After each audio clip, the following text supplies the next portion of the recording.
noite, meu nome é Reinaldo, sou cirurgião do Samaritano. Queria agradecer primeiro o convite para estar aqui essa noite e vamos conversar um pouco sobre um tema que é extremamente prevalente, provavelmente aqui muitos já tiveram, se não estão tendo agora, até arrisco dizer que em algum momento vão ter, que é o refluxo gastroesofágico. Tá? Isso cada vez mais vem aparecendo, reflexo até dos hábitos hoje em dia, de como é o dia a dia do homem, entre aspas, moderno, isso acaba sendo muito prevalente mesmo. Por definição, a doença do refluxo gastroesofágico é o retorno ácido do conteúdo gástrico para o esôfago, que é um órgão que não está adaptado a lidar com esse conteúdo ácido e acaba causando todos os sintomas do refluxo gastroesofágico. Hoje em dia, ele é tido como uma doença do gastroesofágica, desse segmento alto do aparelho digestivo, a mais comum, né, principalmente do esôfago. 75% das doenças do esôfago são oriundas ou é o próprio refluxo gastroesofágico.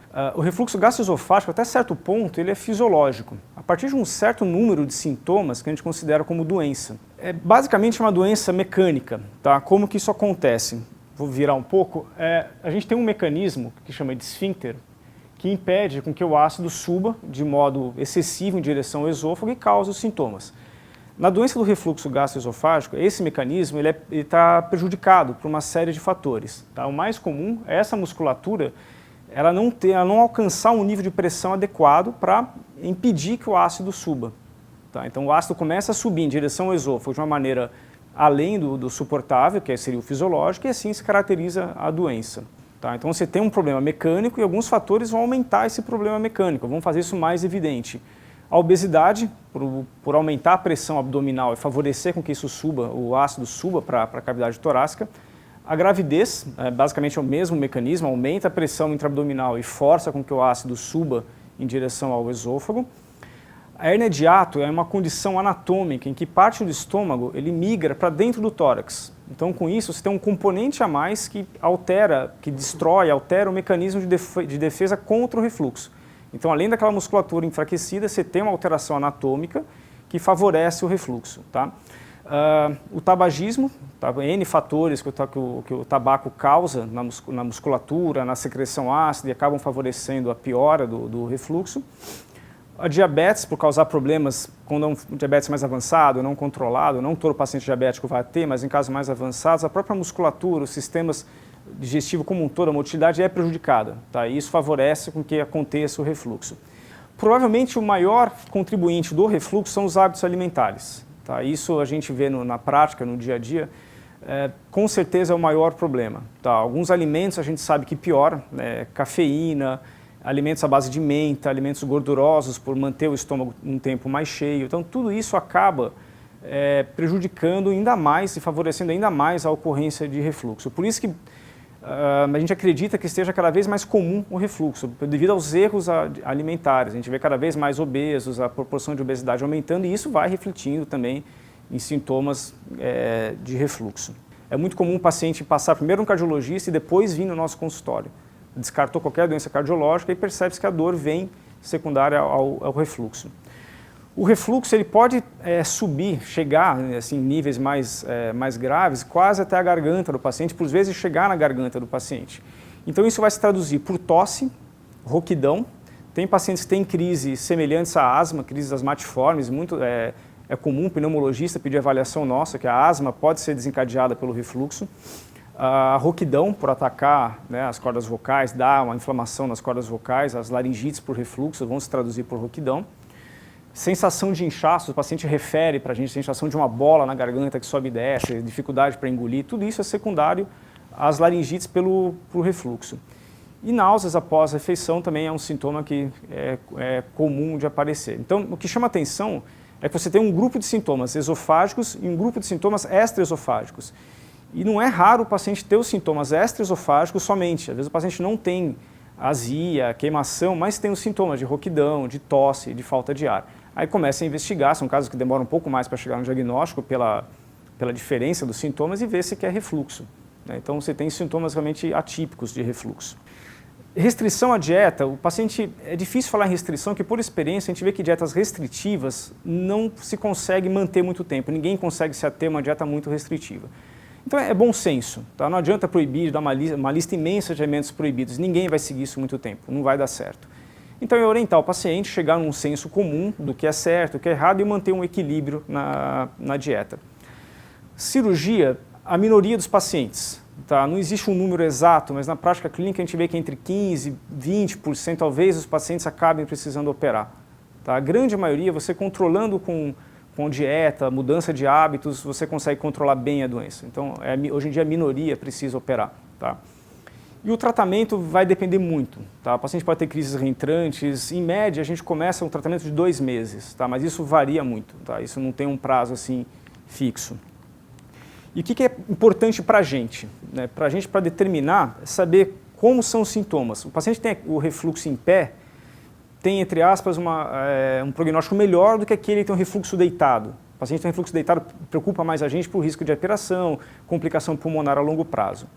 Você tem sintomas ocasionais ou contínuos, você tem sintoma quando você vai numa churrascaria e nas outras alimentações, refeições você não tem, tudo bem, está relacionado a um fato pontual. Agora, aquele paciente que sempre tem refluxo, independente se ele come pouco ou não, para a gente muda um pouco, tá? Chama mais atenção. Se os sintomas são piores à noite, pelo fato de deitar, tá? Isso até para a gente regular hábitos, tá? Se o paciente após comer já se sente mal, se ele passa um tempo bem, enfim, a gente tenta basicamente determinar a história desse doente, a história natural dele, para ver se é grave ou não. Tem vários fatores que a gente vai conseguindo juntar, tá? Bom, o diagnóstico, como é que se faz o diagnóstico do refluxo? A história clínica, tá, junto com a endoscopia, você vai fazer um diagnóstico de 80%, 90% dos casos, você vai conseguir determinar que é refluxo. Manometria e pegametria são 2 exames que a gente usa um pouco mais especificamente. A manometria é um exame que vai dar para a gente a pressão, analisar como funciona o esôfago, como funciona o músculo, botar no papel os níveis de pressão, que a gente tem vários parâmetros para avaliar isso. E a pegametria é um exame que vai qualificar o refluxo, vai dizer o quanto de ácido que sobe. Então, são exames que incomodam um pouco, a gente tem critérios para utilizar, não são exames que são aplicáveis a toda hora, tem que saber o momento certo e precisamos saber o que você está querendo com esses exames. Tá? E existem exames mais específicos, mas na prática esses a gente consegue ter uma abrangência e resolver praticamente tudo. Tá? Tratamento, é muito comum um paciente que toma o sal de fruta eno, toma o Malox, faz aquele tratamento errático que é simplesmente sintomático, tá? Alivia naquele momento e não resolve a longo prazo. O doente que vai no farmacêutico e toma, vou tomar um pantoprazol, qualquer medicação, inibidor de bomba, alguma coisa assim, mas é esporádico também.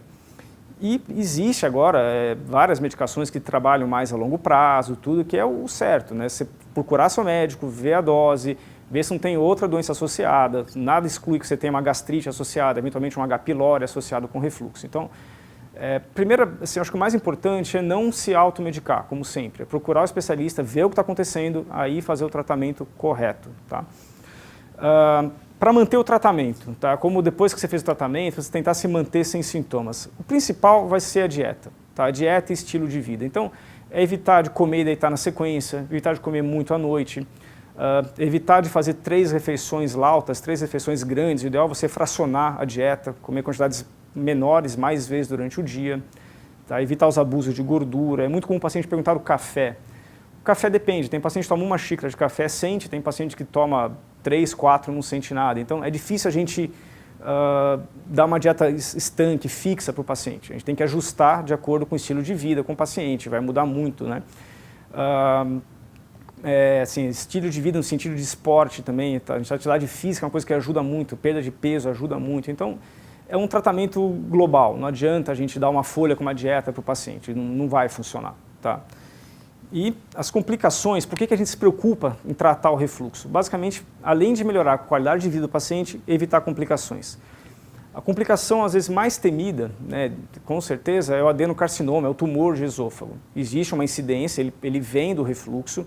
Antes existe uma alteração anatômica, que é o esôfago de Barrett, tá? Isso se vê na endoscopia, que já acende um sinal de alerta grande para a gente. Então, a principal complicação que a gente quer evitar é o tumor, tá? Seria os cânceres de esôfago. E depois, aqueles sintomas que vão atacando a qualidade de vida do paciente, que é a dor, a azia, úlceras esofágicas que doem muito. E, em último caso, alterações como estrangulamento do esôfago, tá? Isso é uma coisa, estenose do esôfago. E tanto inflamar, o esôfago começa a fechar. E a paciente não consegue mais se alimentar. Isso cada vez é mais raro, tá? Mas ainda ocorre, a gente luta para evitar isso. E por fim, quando tudo falha, ou tem alterações já anatômicas intensas, o tratamento cirúrgico. Hoje é um tratamento muito bem estabelecido, um tratamento seguro e tem resultado a longo prazo, taxas em 5 anos muito elevadas de sucesso. Basicamente era isso, tá? Então o recado assim, é que é uma afecção extremamente comum, tá? E a grande maioria com cuidados simples de correção de hábitos a gente consegue contornar sem maiores dores de cabeça presentes e futuras. Obrigado.